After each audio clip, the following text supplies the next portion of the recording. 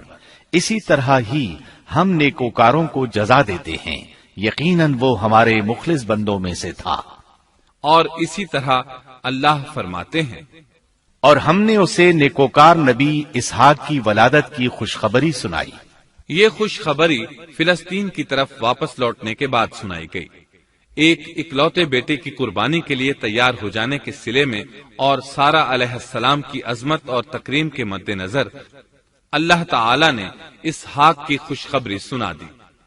یہ آیت ذبح کے واقعے کے بعد اللہ تعالی نے ذکر فرمائی ہے، اس لیے معلوم ہوا پچھلی آیات میں اسحاق کے علاوہ کسی اور بیٹے کا ذکر ہوا ہے، اور وہ اسماعیل علیہ السلام ہی تھے، جبکہ یہودی روایات میں اسحاق علیہ السلام کو ذبیح قرار دیا جاتا ہے۔ یہ بالکل غلط ہے۔ ذبح کے واقعے کے بعد اسحاق علیہ السلام کی بشارت مل رہی ہے، پھر بھلا وہ پیدا ہونے سے پہلے ہی ذبیح کیسے بن گئے؟ اس لیے یہ قطعی بات ہے کہ اسماعیل علیہ السلام ہی ذبیح ہیں۔ اس کے کئی اور بھی دلائل ہیں جن کے ذکر کرنے کا یہاں موقع نہیں۔ بہرحال اس عظیم آزمائش میں بے مثال کامیابی کے بعد ابراہیم علیہ السلام فلسطین آئے اور 120 سال کی عمر میں اسحاق علیہ السلام کی بشارت ملی، جبکہ سارہ علیہ السلام کی عمر 90 سال تھی۔ ان پر بڑھاپا طاری ہو چکا تھا۔ ایسے میں 3 فرشتے آئے۔ وہ تو قوم لوط کی تباہی کے لیے آئے تھے۔ راستے میں اللہ کے حکم سے ابراہیم علیہ السلام اور ان کی اہلیہ سارہ کو خوشخبری سنائی، اور اس غرض کے لیے وہ انسانی شکل میں آئے تھے۔ ابراہیم علیہ السلام تو پہلے ہی بہت مہمان نواز تھے۔ انہیں دیکھ کر بہت خوش ہوئے کہ مہمان آ گئے۔ فرشتوں نے انہیں سلام کیا۔ ابراہیم علیہ السلام نے سلام کا جواب دیا۔ وہ حیرت زدہ تھے کہ یہ لوگ ان کی بستی کے رہنے والے تو ہیں نہیں، لیکن ان پر سفر کے نشانات بھی نہیں ہیں، جیسا کہ دور سے چل کر آنے والوں میں ہوتے ہیں، نہ ان کے پاس سواریاں ہیں۔ قرآن مجید میں آتا ہے، فرشتوں نے سلام کیا تو ابراہیم نے بھی سلام کیا اور دل میں خیال کیا یہ اجنبی لوگ ہیں۔ پھر وہ اپنی مہمان نوازی کی عادت کے مطابق انہیں اندر لے آئے، ان کے لیے کھانے کا انتظام کیا۔ اللہ تعالیٰ فرماتے ہیں، ہمارے بھیجے ہوئے فرشتے ابراہیم کے پاس خوشخبری لے کر آئے تو انہوں نے سلام کیا۔ ابراہیم نے سلام کا جواب دیا اور فوراً بھنا ہوا بچڑا لے آئے، اور بچڑا بھی موٹا تھا۔ ان کے سامنے کھانا پیش کیا، لیکن وہ بھلا کب کھانے کی طرف ہاتھ بڑھانے والے تھے۔ یہ دیکھ کر ابراہیم علیہ السلام نے خوف محسوس کیا کہ کہیں یہ دشمن نہ ہو۔ اس وقت فرشتوں نے کہا، ابراہیم نہ ڈر، ہم تو قوم لوط کی طرف بھیجے گئے ہیں۔ جب انہوں نے یہ باتیں کی تو سارہ علیہ السلام پاس کھڑی تھی۔ وہ ہنسنے لگی۔ وہ خوش خبری سے پہلے کیوں ہنس پڑی؟ علماء اس بارے میں کہتے ہیں کہ جب انہوں نے سنا یہ فرشتے لوط علیہ السلام کی بستی کو تباہ کرنے جا رہے ہیں تو ان کے خاتمے کی خبر سن کر وہ ہنستی۔ اس کے بعد فرشتوں نے یہ خوشخبری سنائی، ہم نے اسے اسحاق کی پیدائش کی خوشخبری دی اور اسحاق کے بعد یعقوب پوتے کی بھی خوشخبری دی۔ بہت جلد ہی ہم اسحاق سے تیری ویران گود کو آباد کریں گے، اور تو اپنی زندگی میں اس کے بیٹے یعقوب کو بھی دیکھ لے گی۔ اب 3 بشارتیں جمع ہو گئیں۔ بیٹا پیدا ہوگا، لمبی عمر ملے گی یعنی بیٹا جوان ہوگا، اور پھر وہ اپنے پوتے کو بھی دیکھے گی۔ اس سے بڑھ کر کیا عزت اور تکریم ہو سکتی ہے؟ اس لیے جب نبی کریم صلی اللہ علیہ وسلم سے پوچھا گیا کریم یعنی عزت والا کون ہے، تو آپ نے فرمایا کریم بن کریم بن کریم بن کریم، یعنی یوسف بن یعقوب بن اسحاق بن ابراہیم علیہ السلام۔ مطلب یہ کہ نبی بن نبی بن نبی بن نبی۔ یہ یوسف علیہ السلام کی شان ہے کہ خود بھی کریم، باپ بھی کریم، دادا بھی کریم اور پردادا بھی کریم۔ اس سے بڑھ کر عزت افزائی کیا ہو سکتی ہے؟ بہرحال فرشتوں نے انہیں خوشخبری دی۔ پھر انہوں نے ابراہیم کو ایک صاحب علم لڑکے کی بشارت دی۔ خوشخبری سن کر سیدہ سارہ حیران ہوئی، مارے حیرت کے منہ سے ہلکی سی چیخ نکل گئی۔ انہوں نے اپنے رخسار پر ہاتھ مارا جیسا کہ عورتوں کی عادت ہوتی ہے، کہنے لگی ہائے افسوس، کیا میں بچہ جنوں گی حالانکہ میں بانجھ ہوں اور میرے خاوند بوڑھے ہیں؟ یہ تو حیرت کی بات ہے۔ ایک دوسری جگہ اللہ تعالیٰ نے یہ الفاظ فرمائے، کہنے لگی میں بوڑھی اور بانجھ ہوں، بھلا میں بچے کو کیسے جنم دوں گی؟ اس پر فرشتوں نے کہا تو اللہ کے حکم پر تعجب کرتی ہے، اے اہل بیت، یہ تو اللہ کی تم پر رحمت اور برکت ہے، وہ بہت بزرگ اور قابل تعریف ہے۔ دوسری آیت میں ہے انہوں نے کہا اسی طرح تیرے رب نے فیصلہ کیا ہے اور ہمیں کہا ہے، یقیناً وہ بہت حکمت والا ہے اور علم رکھنے والا ہے۔ یہ تھی اسحاق علیہ السلام کی ولادت کی خوشخبری۔ ابراہیم علیہ السلام مکے میں سیدنا اسماعیل علیہ السلام سے ملنے کے لیے آتے رہتے تھے۔ ایک روز آئے تو ان سے کہا اے میرے بیٹے، اللہ تعالیٰ نے مجھے حکم دیا ہے کہ اس مقام پر اللہ کا گھر تعمیر کرنا۔ اسماعیل علیہ السلام نے فوراً کہا میں حاضر ہوں۔ اس طرح انہوں نے کھدائی شروع کی۔ ایسے میں انہیں شیش علیہ السلام کی تعمیر کے آثار نظر آئے۔ انہوں نے اس پر تعمیر شروع کر دی۔ ایک روایت میں یہ بھی ہے کہ انہوں نے فرشتوں والی بنیادوں کے آثار بھی دیکھے۔ نبی کریم صلی اللہ علیہ وسلم کی جوانی کے دنوں میں جب مکے کے قریش نے کعبے کی تعمیر نئے سرے سے کی تو انہوں نے اس کی بنیادوں کو گہرا کرنا چاہا۔ وہ کھدائی کرتے ان سبز پتھروں تک پہنچ گئے جو پہاڑوں کی چوٹیوں کی طرح نظر آ رہے تھے۔ انہوں نے ان پتھروں کو نکالنا چاہا۔ ایک شخص نے کدال کے ذریعے ایک پتھر کو باہر نکالا تو اس کے نیچے سے اتنا نور نکلنے لگا کہ قریب تھا وہ شخص اندھا ہو جاتا۔ پھر پتھر خود بخود نیچے جا گرا اور اپنی جگہ پر جم گیا۔ اس کے بعد لوگوں نے ان پتھروں کو ہاتھ نہ لگایا اور تعمیر شروع کر دی۔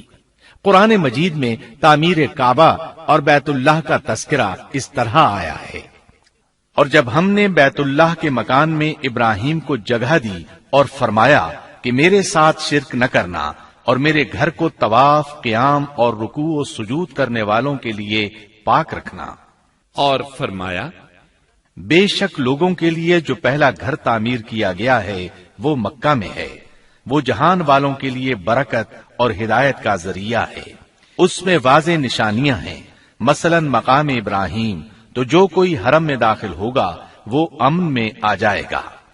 اور فرمایا اور یاد کرو اس وقت کو جب ابراہیم کو اس کے پروردگار نے کئی باتوں کے ذریعے آزمایا، وہ ان میں پورے اترے تو اللہ نے فرمایا میں آپ کو تمام لوگوں کا امام بنا رہا ہوں۔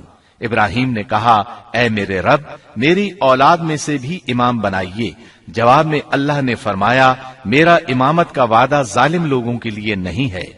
اور اس وقت کو یاد کرو جب ہم نے بیت اللہ کو ثواب اور امن کی جگہ بنا دیا اور لوگوں نے مقام ابراہیم کو جائے نماز بنا لیا۔ ہم نے ابراہیم کو حکم دیا کہ میرے گھر کو طواف، اعتکاف، رکوع اور سجود کے لیے پاک رکھو، اور وہ وقت بھی یاد رکھو جب ابراہیم نے دعا کی اے پروردگار اس شہر کو امن والا بنا دے اور اس کے مومن بندوں کو پھلوں کا رزق عطا کر۔ اللہ تعالیٰ نے فرمایا میں کافروں کو بھی تھوڑا فائدہ دوں گا، پھر انہیں آگ کے عذاب کی طرف بے بس کر دوں گا، یہ پہنچنے کی جگہ بری ہے۔ اور وہ وقت یاد کرو جب ابراہیم اور اسماعیل بیت اللہ کی بنیادوں کو بلند کر رہے تھے اور دعا مانگ رہے تھے اے ہمارے رب، ہماری محنت کو قبول فرما، تو دعا کو سننے والا جاننے والا ہے، اور ہمیں اپنا فرما بردار بنا، ہماری اولاد میں سے بھی ایک فرما بردار گروہ بنا، اور ہمیں عبادت کا طریقہ سکھا اور ہم پر رجوع فرما، کیونکہ تو ہی توبہ قبول کرنے اور راہ فرمانے والا ہے۔ اے ہمارے رب، ان لوگوں میں انہی میں سے ایک رسول بھیج جو ان پر تیری آیات کی تلاوت کرے اور انہیں کتاب و حکمت سکھائے، انہیں پاک کرے، یقیناً تو غالب حکمت والا ہے۔ تعمیر کے دوران جب ابراہیم علیہ السلام اس مقام تک پہنچے جہاں آج حجر اسود ہے تو اللہ تعالیٰ نے جنت سے ایک سفید پتھر بھیجا۔ حدیث میں ہے یہ پتھر نہایت سفید تھا، اب سیاہ ہو گیا ہے۔ انسانوں کی غلطیاں اس کے سیاہ ہونے کا سبب بنی۔ جب دیواریں انسانی قد کے برابر ہو گئیں تو اسماعیل علیہ السلام ایک پتھر لے آئے۔ اب ابراہیم علیہ السلام اس پتھر پر کھڑے ہوئے، وہ ننگے پاؤں تھے۔ اسی وقت پتھر پگھل گیا، ان کے پاؤں اس کے اندر کسی قدر دھنس گئے، پتھر پر ان کے پیروں کے نشانات آ گئے۔ اسی پتھر کو آج مقام ابراہیم کہا جاتا ہے۔ پہلے یہ پتھر بیت اللہ کی دیواروں کے ساتھ رکھا گیا تھا۔ جب لوگ طواف کے لیے آتے تو سیدنا ابراہیم کے پیروں کے نشانات دیکھنے کے لیے یہاں ہجوم ہو جاتا۔ اس طرح طواف کرنے والوں کو دقت کا سامنا ہوتا۔ سیدنا عمر رضی اللہ عنہ نے صحابہ کرام کے مشورے سے اس پتھر کو اس جگہ سے قدرے ہٹا کر نماز کی صفوں کے قریب کر دیا تاکہ طواف کرنے والوں کو دقت نہ ہو۔ یہ مقام بہت مقدس ہے۔ اللہ نے فرمایا ہے، تم مقام ابراہیم کو جائے نماز مقرر کر لو۔ مقام ابراہیم کے قریب اس کے پیچھے ہو کر نماز پڑھنے کا موقع مل جائے تو لازماً وہاں 2 رکعت ادا کیا کرو۔ موقع نہ ملے تو پھر پوری مسجد حرام میں طواف سے فراغت والی 2 رکعت پڑھ لیا کرو۔ اس طرح کعبہ تعمیر ہوا۔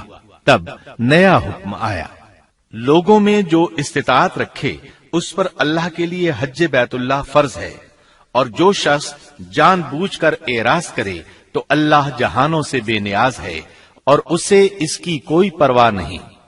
ادھر ابراہیم علیہ السلام کو اللہ تعالی کی طرف سے اشارہ ہوا، لوگوں میں حج کا اعلان کر دیں۔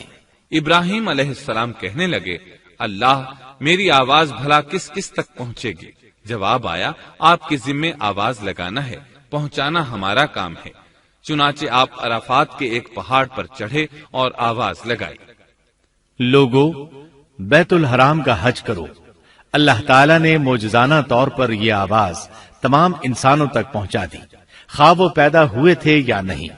دوسرا معجزہ یہ ہوا کہ اللہ نے بیت اللہ اور اس کے حج کی محبت لوگوں کے دلوں میں ڈال دی۔